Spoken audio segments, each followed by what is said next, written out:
Consumer protection act 2019 इसके अंदर सबसे पहले जान लीजिए कंज्यूमर का मतलब क्या होता है और इसका डेफिनेशन कहाँ दी हुई है। तो सेक्शन 2 क्लॉज 7 के अंदर दी हुई है हु इज़ कंज्यूमर। तो कंज्यूमर इज एन इंडिविजुअल और group of individual who purchases good and services for their personal use. यानी कोई भी ग्राहक है जो सामान खरीदता है दुकानदार से अपने पर्सनल इस्तेमाल के लिए, ना ही उसको होलसेलर में बेचने के लिए। Defines a consumer as any person who buys goods or services in exchange for consideration and utilizes such goods and services for personal use। यानी अपने पर्सनल कार्य के लिए कोई सामान खरीदता है तो वो कंज्यूमर कहलाता है। It has been distinctly stated as the term buys any good and hires और अवेल्स एनी सर्विसेज।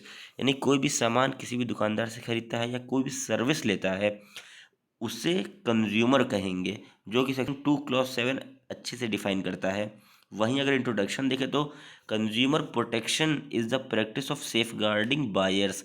यानी कंज्यूमर प्रोटेक्शन एक तरह का रास्ता है जहां से ग्राहकों को सुरक्षा मिलती है कि वह कोई भी सामान खरीदे मार्केट से और वह धोखा ना खाए, उसके साथ अनफेयर प्रैक्टिस ना हो। It refers to the steps adopted for the protection of consumers from correct practice malpractices by the seller. यानी ग्राहकों को मैल प्रैक्टिस यानी सेलर से बच सके। अगर कोई भी प्रोडक्ट उसे ख़राब मिलता है, उसका मैन्युफैक्चरिंग गड़बड़ है, प्राइस ज़्यादा लिया गया है, तो सब ग्राहकों की सुरक्षा के लिए ही बनाया गया है कंज्यूमर प्रोटेक्शन एक्ट 2019। अब देखिए नीड ज़रूरत क्या थी कंज्यूमर प्रोटेक्शन एक्ट 2019 बनाने की। सबसे पहले कंज्यूमर्स की जो ताकत है, उनके अधिकार है, उसको इन्हेंस किया जाए। और ये इन्हेंस कोई भी कानून पास करके ही हो सकते थे। The act aims to strengthen the consumer right. यानी इसमें ग्राहकों के अधिकार को शक्तिकरण किया गया है पर providing better protection against unfair trade practice. इस लॉ के अंदर अनफेयर ट्रेड प्रैक्टिस जो भी दुकानदार करते हैं उसके अंदर सुरक्षा मिली है ग्राहकों को।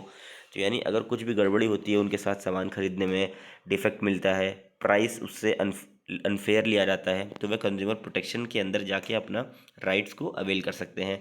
Addressing market imbalance. Market imbalance मतलब यानी दो दुकान आमने सामने है, कोई रीजनेबल प्राइस से ज़्यादा अमाउंट ले रहा है, एमआरपी से भी ज़्यादा, तो मार्केट के इम्बैलेंसेस होते हैं, तो उसके चलते भी उसको प्रोटेक्शन मिलेगा।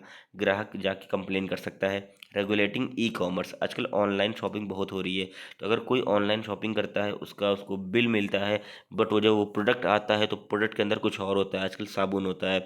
तो इसके चलते रेगुलेटिंग ई कॉमर्स के अंदर भी वो जाके अपना राइट को अवेल कर सकता है। Product liability. प्रोडक्ट जो वो खरीद रहा है वो लाइबल है, रिसोर्सफुल है, उसको गलत प्रोडक्ट तो नहीं मिल रहा है, प्रोडक्ट डिफ़ॉल्ट तो नहीं है। Consumer awareness. Consumer protection act बनाने से कंज्यूमर ग्राहक लोग अवेयर हो चुके हैं, अपने अधिकार के बारे में उनको नॉलेज है कि अगर उनको कुछ गलत होता है तो कहाँ पर कंप्लेन कर सकते हैं। एक पोर्टल बना हुआ है कंज्यूमर अवेयरनेस पोर्टल करके, वहाँ पे भी ऑनलाइन कंप्लेन दर्ज की जा सकती है। Streamlined redressal mechanism. यानी स्ट्रीमलाइन मतलब एक तरह का स्ट्रीमलाइन दे दिया गया है कि एक मैकेनिज्म बना दिया गया है स्टेट लेवल पे कि अगर कोई भी दिक्कत होती है, कोई भी ग्राहक नुकसान झेलता है अनफेयर तरीके से, तो वह कंप्लेन कर सकता है। Promoting fair trade practice. यानी जो दुकानदार बेच रहे हैं सामान वो फेयर होना चाहिए। वो by prohibiting unfair trade practice such as misleading advertisement, false claim, deceptive practice. यानी किसी भी तरह का फॉल्स क्लेम कोई करता है और अपना प्रोडक्ट वो गलत तरीके से बेचना चाहता है, उसका प्रचार गलत करता है, कोई भी उसके अंदर इम्पोर्टेंट चीज़ है जिसे डिसेप्ट कर रहा है, छुपा रहा है, टूटे सामान को जोड़ के बेच रहा है, तो ये सब प्रोटेक्ट करता है कंज्यूमर्स ग्राहकों की राइट्स को। अब देख लें ऑब्जेक्टिव क्या है कंज्यूमर प्रोटेक्शन एक्ट का। ऑब्जेक्टिव यानी protect against the market of product that are hazardous to life. यानी प्रोडक्ट ऐसे जो हैजार्डस है लाइफ के लिए, मान लो खरीद के लाते हैं, उनकी प्रॉपर्टी में नुकसान हो जाए और उनकी ज़िंदगी को खतरा हो जाए, तो इन सब चीज़ों से बचाता है। ये सब ऑब्जेक्टिव है कंज्यूमर प्रोटेक्शन एक्ट के।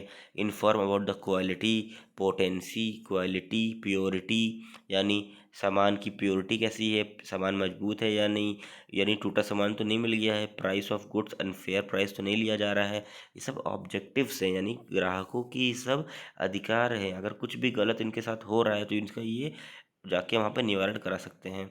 Establish consumer protection council. यानी एक कंज्यूमर प्रोटेक्शन काउंसिल बना गया है ग्राहकों के अधिकारों के सुरक्षा के लिए assure wherever possible access to an authority of goods at competitive prices, seek redress against unfair trade practice. कोई अनफेयर ट्रेड प्रैक्टिस हो रही है उसके खिलाफ जाके वो कंप्लेन कर सकता है।